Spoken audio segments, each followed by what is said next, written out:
Assalamualaikum warahmatullahi wabarakatuh. Halo teman-teman, kembali lagi di channelku dan kali ini aku akan melanjutkan pembahasan di video sebelumnya, yaitu materi terkait dengan perbandingan. Di video kemarin di part 1 teman-teman sudah belajar tentang materi dasar perbandingan, ada lurus dan terbalik, serta contoh soal yang masih berada di taraf level mudah. Dan di part 2 ini aku coba kembangkan contoh-contoh soal yang sudah berada di level high order thinking skill atau HOTS. Langsung saja ke contoh soal nomor 1. Teman-teman bisa jeda dulu video ini supaya teman-teman bisa memahami soal nomor 1.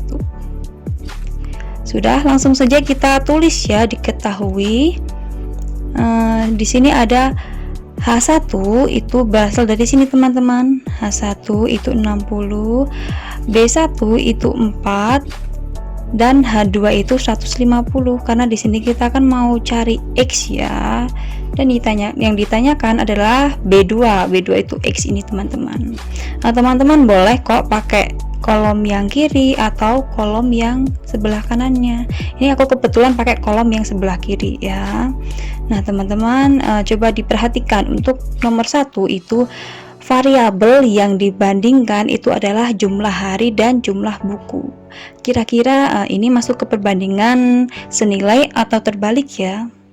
Ya, betul sekali. Nomor 1 ini merupakan contoh dari soal perbandingan lurus, karena logikanya gini teman-teman, semakin banyak hari maka semakin banyak pula buku yang ditulis oleh si penulis ya. Berarti langsung saja kita tuliskan rumusnya. Untuk B2 itu sama dengan B1 dibagi H1 dikali H2. Langsung kita masukkan angkanya dan seperti ini kita hitung, ketemu bahwa B2 nya adalah 10.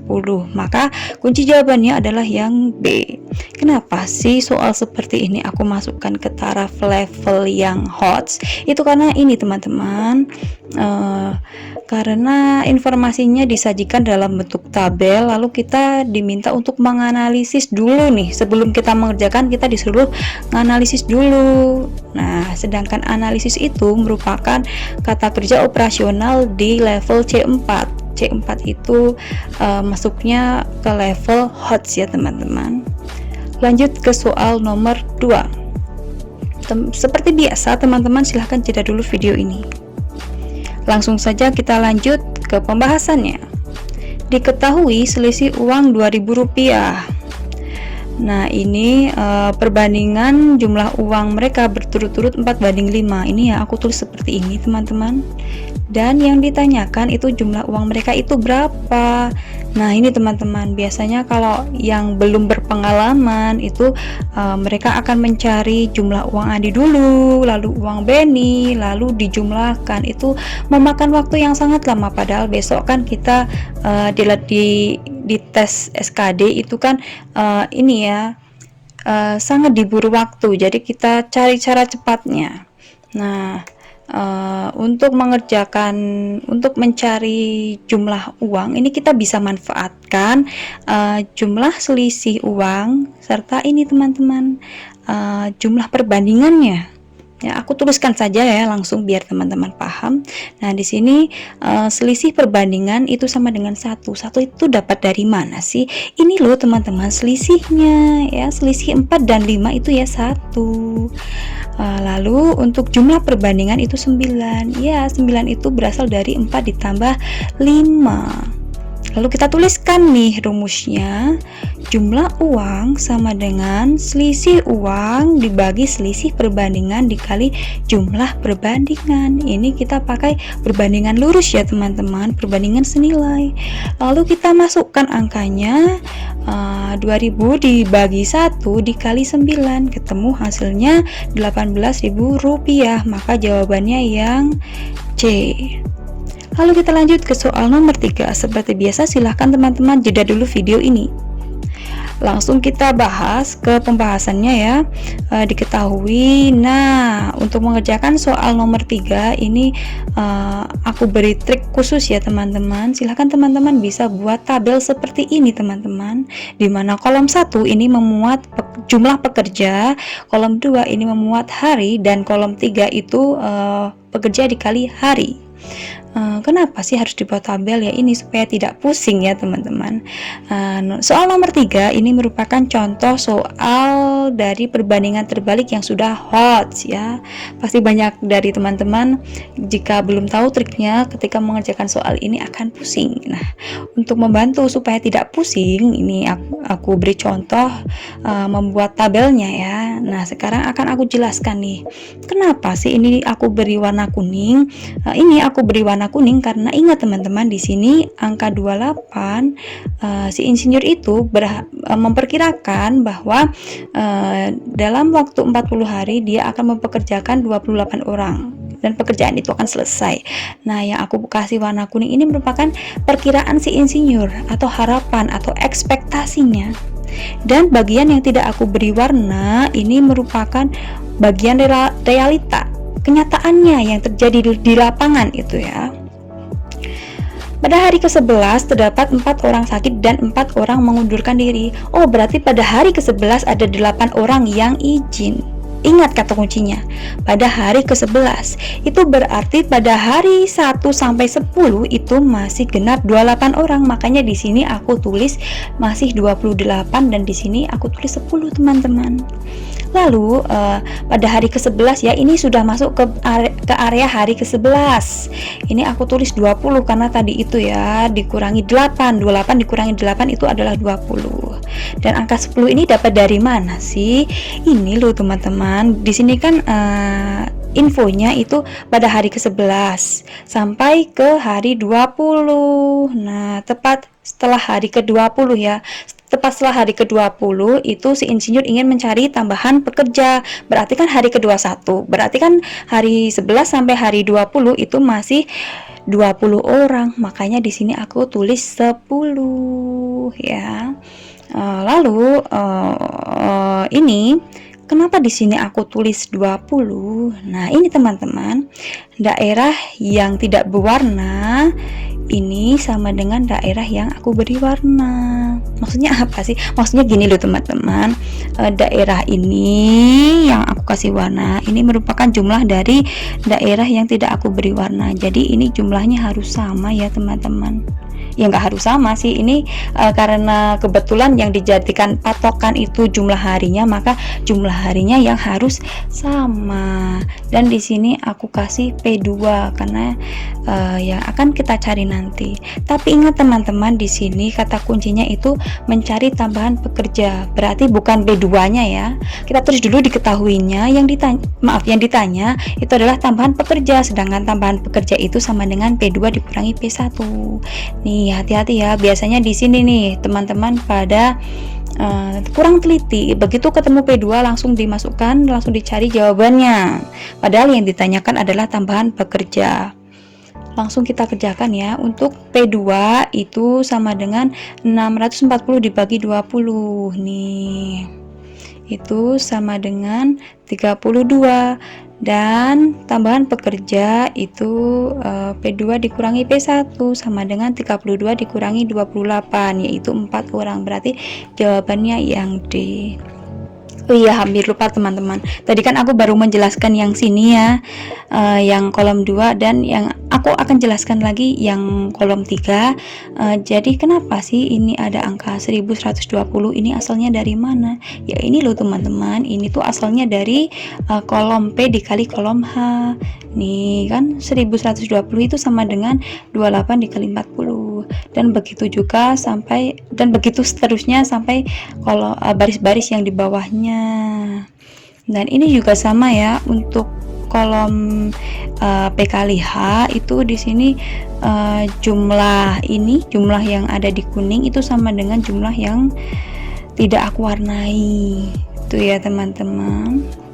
Lanjut ke soal nomor 4. Seperti biasa silakan teman-teman jeda dulu video ini. Mari kita langsung bahas pembahasan soal nomor 4. seperti nomor 3, untuk memudahkan pekerjaan kita buat tabel supaya teman-teman tidak pusing ya. Di sini kan peternak memiliki 30 ekor sapi nih, dan dia memperkirakan bahwa makanan yang dia beli itu akan cukup untuk 100 hari. Makanya di sini aku tulis ini HE itu jumlah hewan dan HA itu jumlah hari. Ini di sini aku tulis 30, di sini aku tulis 100, teman-teman. Pada hari ke-26, 5 ekor sapi terjual. Ingat, kata kuncinya pada hari ke-26, berarti pada hari 1 sampai 25 itu masih genap 30 orang. Makanya di sini aku tulis 30 dan di sini aku tulis 25.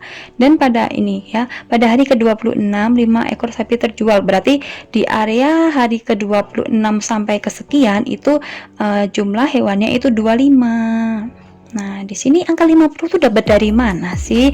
Ini loh teman-teman. Di sini kan kata kuncinya pada hari ke-26. Terus dilanjutkan pada hari ke-76 peternak membeli lagi. Nah, berarti kan sebelum hari ke-76, yaitu tepatnya pada hari ke-25 ya. Pada hari ke-75 itu kan masih 25 ekor. Berarti kan hari ke-26 sampai ke-76 itu kan jumlahnya ada 50 hari, makanya di sini aku tulis 50. Lalu lanjut, pada hari ke-76 peternak membeli 25 sapi. Nah, ini makanya ini jadi 50, itu asalnya 25 aku tambah dengan 25 lagi yang ini nih. Karena ini merupakan area hari ke-76 sampai kesekian ya. Dan di sini yang ditanyakan adalah B-nya itu berapa gitu. Di sini B-nya tidak harus sama dengan yang di daerah ini ya teman-teman, karena di sini kita belum tahu nih ini tuh apakah harus apakah di sini itu waktu penghabisan makanan itu harus lebih cepat atau tepat atau lebih lambat. Karena di sini kan yang akan kita cari itu waktu yang dibutuhkan, tapi realita ya, di dalam realitanya.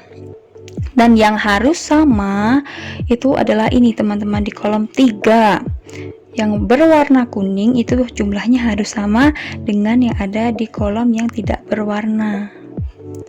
Langsung saja ya aku tulis. Yang ditanyakan itu HA realita atau B ini. Oh maaf, bukan B-nya ya, tapi jumlah seluruhnya ini yang aku warnai biru teman-teman. Nah, untuk bisa mencari yang aku warnai biru ini, maka kita cari dulu B-nya. B itu bisa kita cari dengan cara membagikan 1000 dibagi 50. Nah, ketemu 20 hari, berarti B ini adalah 20 hari. Maka HA realita sama dengan 25 ditambah 50 ditambah B. Lalu kita masukkan angkanya. B itu adalah 20 nih, seperti ini. Lalu kita hitung, ketemu HA realita itu 95 hari. Nah, tadi kan perkiraannya si peternak itu kan makanan akan habis pada 100 hari. Tapi ternyata pada realitanya itu makanannya habis pada hari ke-95. Berarti jawabannya yang 5 hari lebih cepat. Nah, itu teman-teman penjelasan materi perbandingan part 2 versi aku. Barangkali ada materi dari aku yang kurang tepat, atau teman-teman ada usulan yang sifatnya membangun seperti kritik dan saran yang membangun untuk aku, silahkan teman-teman tulis di kolom komentar ya, karena aku bukan manusia biasa, aku bisa salah. Jadi aku mohon bantuannya ya teman-teman, untuk kita bisa saling mengingatkan. Nah, teman-teman jangan lupa join grup Telegram yang linknya ada di deskripsi. Ini merupakan grup Telegram CPNS dan P3K. Lalu jangan lupa juga teman-teman bisa kepoin nih feed IG ku, karena di feed IG ku itu ada informasi tentang tryout P3K gelombang 2. Linknya juga ada di deskripsiku ya. Jangan lupa loh teman-teman. Jangan lupa like, komen, dan subscribe, karena di setiap hari Jumat aku akan membagikan konten-konten yang berkaitan dengan CPNS dan P3K. Sampai jumpa di next video. Wassalamualaikum warahmatullahi wabarakatuh.